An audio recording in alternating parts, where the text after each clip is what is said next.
everybody, welcome back to my channel. This is Jocelyn Lovely Tarot. So good to see you guys here today. Today's reading is going to be for my beautiful Virgos.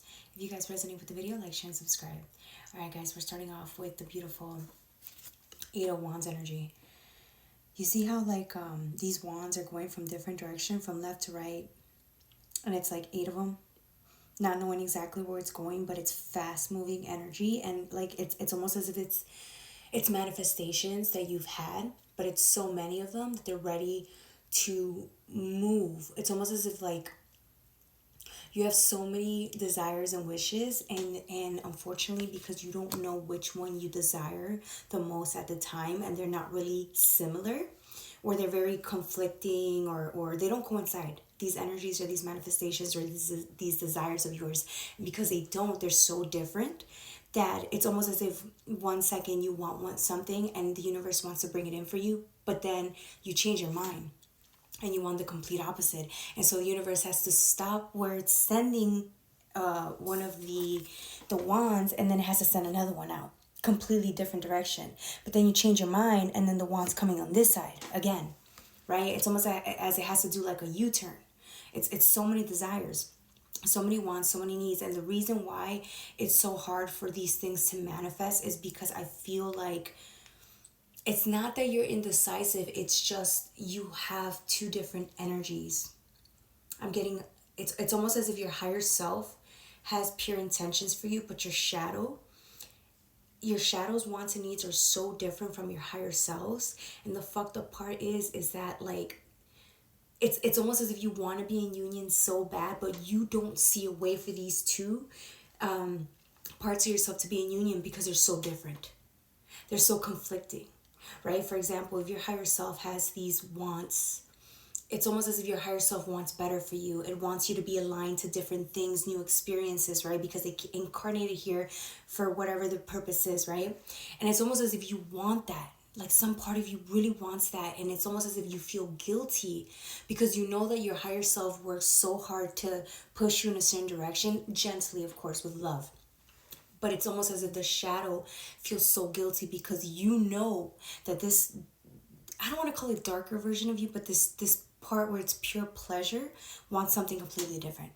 It's not really aligned to higher self, and it knows it. And it's almost as if you shame yourself because you know that these energies are so different. You shame yourself because this part of you, right, your shadow wants whatever, whether that's indulgence, whether that's addictions, whether that's pleasure, short-term pleasure. It wants to have fun, right? This is one side of you, and it's almost as if it's because you don't admit this to yourself. That's why there's no like union. It's almost as if you've lived like this your whole life, so it's like I can't bring these parts together because they don't work together. You don't know that.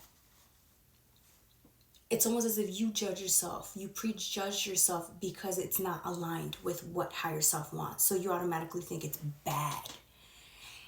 It could be bad depending on how you see it, right? It could be too much. It could be overindulgence. It could be overindulgence in pleasure. The problem is it's you're human. So when you start shaming yourself for wanting things that a human wants, whether, even if it's too much of it is bad for you, the fact that you shame yourself for it, it's like you can't be in union. You can't be in harmony or peace because you're so you're hard on yourself.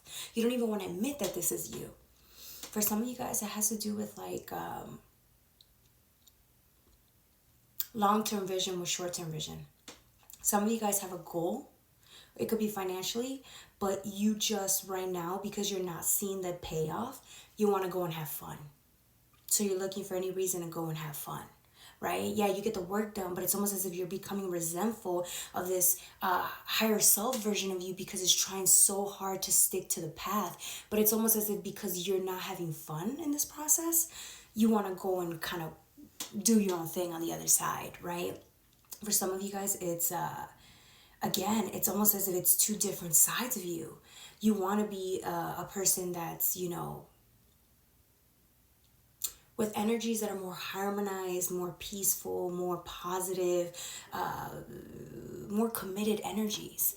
And then there's this side to you that doesn't want that shit. You don't want commitment. You don't want that. You want to be free, free in the market, right? It's almost as if it's that. And it's because you think that this is bad. It's like you're lying to yourself. And it's like you finally get to see it this week. Like, this, how am I supposed to get somewhere? Where are we going to get if it's like I'm stuck? It's because you force yourself to be stuck. Because you're stuck here. And it's like, I have to choose. You feel like that. Here's the Magician, right? Again, it's like when you look under the skirt, no, like not trying to be sexual about it, but like when you look under the skirt, it's the dark, right? The wand, the desire is tattooed to her, but she don't want to see it. She doesn't want to admit it. She's all chasing her money. She's chasing her desire. She wants to see the best of herself. She can manifest whatever she wants. But until she can admit that there's parts of her that are not claimed, she can't harmonize. What if there's a way to balance both? What if you can seek short-term pleasure, but not too much of it? See where I'm going with this? You got a whole opportunity for you guys. It could be, again, an investment. Some of you guys are wanting to invest in like potential, right? Higher self potential, long-term vision, what's going to pay off, what's going to make you really happy in the end, long-term. But it's almost as if like it's there, but you're not 100% committed to it. Right? With the Seven of Cups, you have all these options. So many options to choose from, right? You have the 8, the 7, so many. And then it's like you boiled it down to 3 things that you want the most. But these options are so different from each other. What's going to help you is to admit it to yourself. Write down the things that you need. Maybe it's not what you want, it's what you're attached to. What are you attached to that you can't let go of, that you need it? Versus what are the things that you want that are better for you, better suited for the long term, right? And what's the difference there, right? Again, see? It's almost as if you're incognito. It's like you don't even want to admit to yourself, right? Because this person is not even showing her face. With the Page of Cups, it doesn't want to admit. Look at this cup. It's indulging from this cup. It loves this cup. Right? It's a messenger. It's open and optimistic, and it's in love with this cup.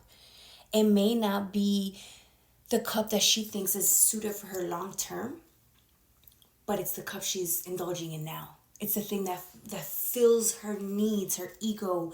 It fills her. Whether she wants to admit it or not, it does. So it's funny because the Fool came out earlier, and I put it away, and who cares? I'll just use the deck because I can't find it. You got this came out, this just popped out again, right? She's seeking the star. Again, here, she didn't even know. She didn't even see the star. It's ingrained in her. It's what she loves, but she just couldn't see it, right? It's hidden. It's in the dark. Versus she sees what she wants, and now she can release it. She can be honest about what it is, right? It's two different shoes, 2 different energies, 2 different polarities, right? And now she can finally come to terms with what she loves, whether it's good for her or not. Let's take judgment out of it and just be very honest with what the things are that you need. Even if it's short term, even if it's now, even if you think it's bad, it's the truth. It's what you're attached to. So once you do that, you'll have an easier time kind of talking to the divine about it.